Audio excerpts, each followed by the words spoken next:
I was at Dollar Tree and they had dollar Blu-rays. Come on. Assassination. Alright, I already know it's a foreign film. I think I watched a preview on it, and that's the only reason I bought it. But it was $1. Come on.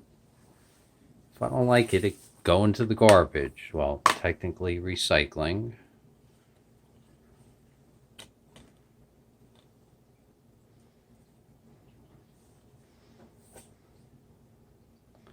Young Detective D, Jet Li, Badges of Fury, and the Wrath of Vajra.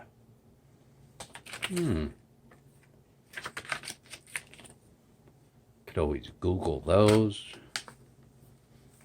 Might be interesting.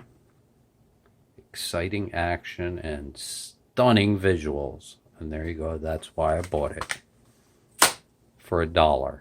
Thank you, Dollar Tree.